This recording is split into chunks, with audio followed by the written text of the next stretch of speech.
Picture this: Los Angeles, 1983. At the very moment when pop is exploding into a new universe of sound and spectacle, two supernovas aim their light at the same point in the sky. Michael Jackson, fresh off the global detonation of Thriller, inventing the future in real time. Freddie Mercury, restless, incandescent, stepping outside Queen for oxygen and danger. They're not just stars, they're gravity wells, pulling everything into their orbit, including each other. The phone calls begin. The cars start showing up at the gate in Encino. The house fills with the smell of tape and electricity. What they're after is simple to say and nearly impossible to do. Take two galaxies and make a single sun. Here's the question that haunts fans to this day. How did a collaboration between two of the greatest musical forces of the 20th century fall apart almost as soon as it began? On paper, it was perfect. Jackson admired Queen long before the world anointed him the king of pop. He famously pushed the band to release Another One Bites the Dust as a single, and the world duly lost its mind.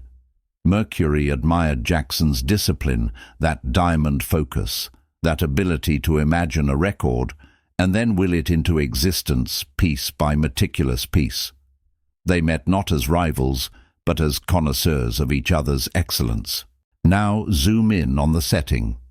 Not a sterile commercial facility, but Michael's home studio in Encino, California. A hybrid sanctuary and laboratory where ideas could breathe, mutate, and harden into hits. This was not book your block, cut your tracks, go home. This was a playground with faders. And the plan, as rough as it was thrilling. 3 songs. There must be more to life than this. State of shock and victory. 3 ladders up the same wall, 3 chances to grab lightning by the throat. But genius has a way of bringing its baggage, and not just the metaphorical kind. Personalities were going to clash, schedules were going to drift, habits were going to raise eyebrows. One artist loved spontaneity like oxygen, the other sculpted silence until it sang. One believed the first take often held the soul, the other believed perfection was what remained after you sanded off every imperfection you could hear. Somewhere between those philosophies, you can already feel the fray beginning. And then there's the part of the story that makes this legend feel like a fable, a creature stepping out of the margins of a fairy tale and into the track list of pop history, a llama named Louis. Some say he padded right into the studio as if auditioning for backing vocals. Others swear he never crossed the threshold, but still managed to change the session's fate with one perfectly timed spit. Either way, the animal becomes a symbol of excess, of eccentricity, of 2 worlds so different they needed a translator. So that's our stage, the world's biggest album in the rear view, another world's boldest voice at the gate, a house studio full of possibility, and somewhere on the property, a llama chewing its way into music mythology. Was it the animal that did it? The habits? The egos? The clashing work styles? The answer, like all good stories, is yes, and yes, it was a llama, and it was everything else. By the end of this tale, you'll know why one of pop's most tantalizing what-ifs dissolved into rumor, bootlegs, and an unanswered question. What masterpiece did we lose to a moment no one could control? Before the first note, there's the spark. Mutual admiration. Michael Jackson had already clocked Queen's power. Not just the operatic thunder, but the ruthless groove that could make a stadium's heartbeat sink. When he championed Another One Bites the Dust as a single, he wasn't just giving advice. He was pointing at the exact pressure point where rock and funk fused into something predatory. It worked. The song mauled charts worldwide. Freddie Mercury, for his part, looked at Michael's precision and saw a mirror of his own standards, just refracted through pop's prism. Very shy, but with a very clear musical vision, Mercury would later say in essence, part observation, part warning label. The conditions were perfect for a crossover miracle. Off the stage and away from flashbulbs, they found themselves circling the same question: what happens if we put your jet engine on my airframe? They didn't start with a single, they started with a set. There must be more to life than this, aching and big-hearted, ready for a duet to turn confession into communion. State of shock, all stomp and snarl, built to split speakers and put hips under arrest. Victory, a title so on the nose it dared fate to disagree. This wasn't a dabble, it was a mini-suite, a manifesto in draft.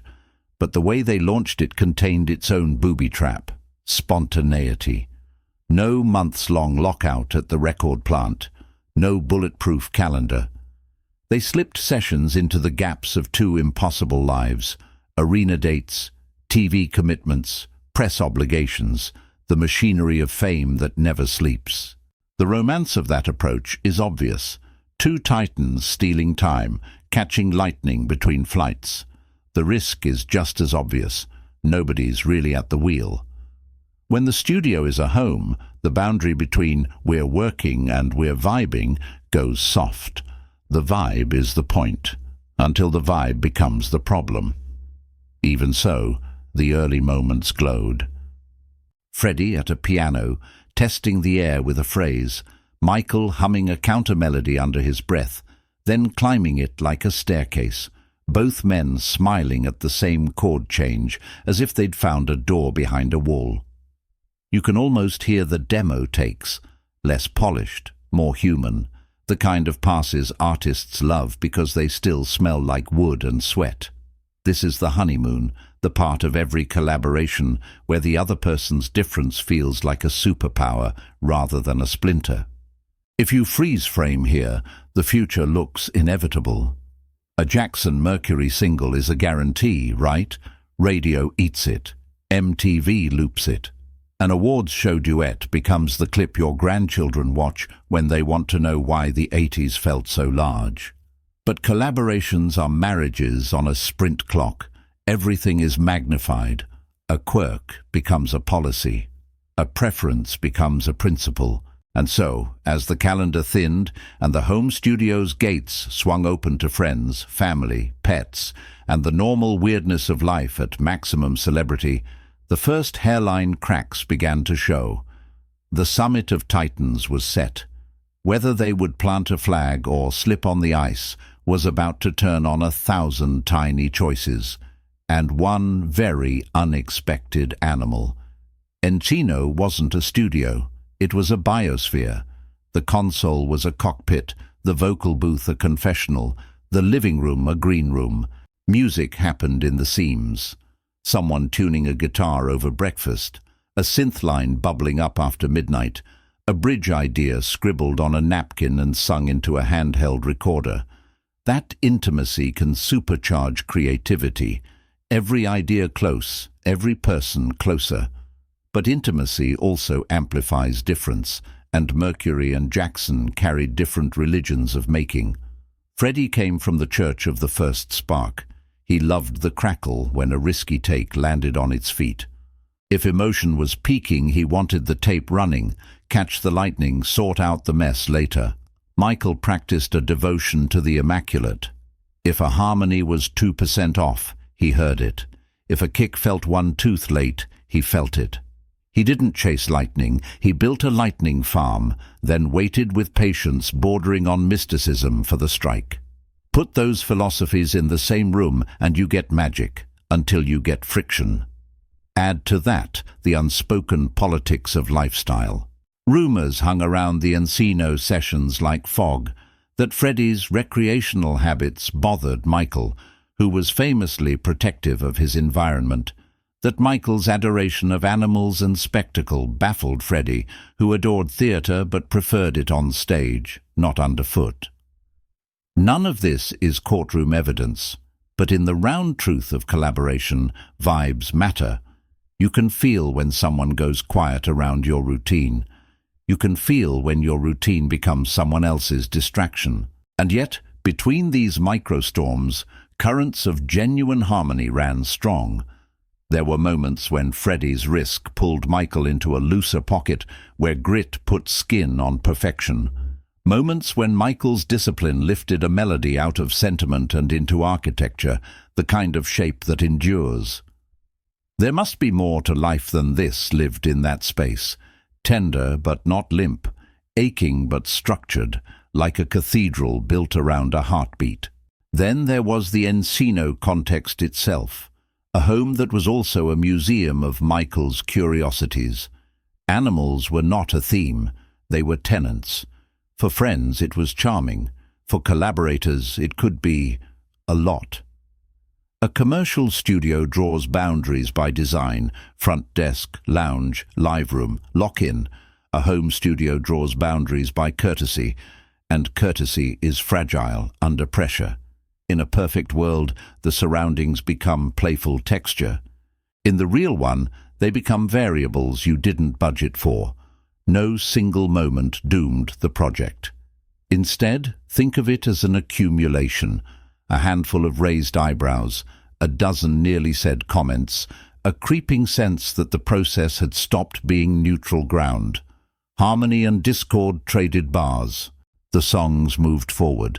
Demo vocals, sketch harmonies, working titles scrawled on tape boxes, and yet something else moved forward too. The quiet fatigue that comes when two brilliant systems try to run in the same small space without a shared manual. All it needed was a catalyst, something absurd enough to break the spell. Enter, on soft hooves, the most unlikely A&R executive in pop history. If legends had editors, this is where they would argue over which paragraph to keep. Version 1 is the blockbuster's favorite. Michael Jackson, unapologetically himself, brings his llama, Louis, right into the studio, not metaphorically, physically. Hooves on the floor, breath in the air, eyelashes like stage curtains. The animal stands, chewing with cosmic calm, while Freddie Mercury stares in a white-hot blend of disbelief and amusement curdling into offense. "Darling, I'm a lot of things," you can almost hear him say, "but I am not a man who lays down vocals next to a camelid." He calls his manager Jim Miami Beach, and the line is immortal. "Miami, dear, can you get over here? You've got to get me out of here. I'm recording with a llama." Curtain. Version 2 comes from closer quarters. Peter Freestone, Freddie's longtime assistant, who insists the animal never set hoof in the control room. In this telling, the studio remains sacred, but the perimeter is permeable. There's a tour of the grounds, the afternoon light, the informal zoo vibe that followed Michael like a parade. Freddie wears white, of course he does, and somewhere between charm and chaos, Louis does what llamas do. A precise, disrespectful arc of spit, the kind that has ended empires and started feuds, lands on couture like a signature. Add a little mud, add a lot of drama. The result is the same. A fuse lit, a mood broken, the collaboration suddenly shrunk to the size of a stain. Now, set the record straight as legends allow. Both versions agree on the spirit of the moment, if not the floor plan. An animal crossed an invisible line, into the room or into the bubble, and the bubble popped. The clash of sensibilities that had been politely negotiated, your perfection, my spontaneity, your household, my boundaries, crystallized into a single absurd image. Two of the most powerful voices in music reduced to bystanders by a creature chewing its cud. In mythic terms, it's perfect. In practical terms, it's a last straw. Cue the cinematic cutaway. The studio's air, humid with breath, heavy with reverb, registers a new noise. Not a snare, not a synth, not the click of a tape transport. Hoof, shuffle, breath, chew. The gold records glint. The grand piano seems suddenly too grand for this farce. Michael, serene, sees no contradiction. He contains multitudes, and one of those multitudes has a soft nose and large eyes. Freddie, who can wear a crown and a harlequin leotard and still look like common sense in a world gone mad, finds the contradiction impossible to ignore. Art requires magic, yes, but also ritual. And ritual, for Freddie, never included livestock. Was the phone call exactly as quoted? Did the animal step exactly where the rumors place him? The details will always be a hall of mirrors. What matters is the temperature of the room after the incident. Colder, brittler, cooked. The joke had teeth. The session had a punchline. And once a session has a punchline, it's very hard to find its chorus again. In the annals of "You Had to Be There," this is one for the vault. In the ledger of "What Broke the Spell," this is likely the line item circled in red. Projects don't die. They decompose into other projects. When the Encino sessions dissolved, the songs didn't vanish. They took other roads, bearing fingerprints from a collaboration that almost was. State of Shock muscled its way through the wreckage first. Built like a parade float for a halftime show, it needed a foil, a swaggering interlocutor. Enter Mick Jagger. The Jacksons released it on Victory in 1984, and the world heard a banger without knowing the ghost in its machine, a Mercury silhouette still faintly visible in the negative space. There Must Be More to Life Than This had a different destiny. It belonged to Freddie in a way some songs simply belong to their writers, and so it surfaced on his 1985 solo album, Mr. Bad Guy, a showcase for his romantic maximalism. Decades later, technology and diplomacy performed a séance. A version marrying Freddie's vocal with Michael's, drawn from those Encino tapes, appeared on Queen Forever in 2014, a little time capsule cracked open. You can hear the yearning doubled, the grain of their voices textured together like silk on velvet. It's not a finished cathedral, but it's a beautifully preserved archway. Then there's Victory, the track with a title that looks like prophecy and now reads like irony. Co-written, whispered about, bootlegged in fragments, officially unreleased, still. In fan circles it's the Holy Grail, less for what it is than for what it represents. The possibility that the best of Jackson's rhythmic architecture and Mercury's operatic bite once lived on the same page. The fact that its official status is missing in action only deepens the myth. Art history loves an unfinished canvas. Pop history loves an unreleased master. Listen closely to these fates and you can hear the subtext. Scheduling and personality weren't the only culprits. Logistics always tag along.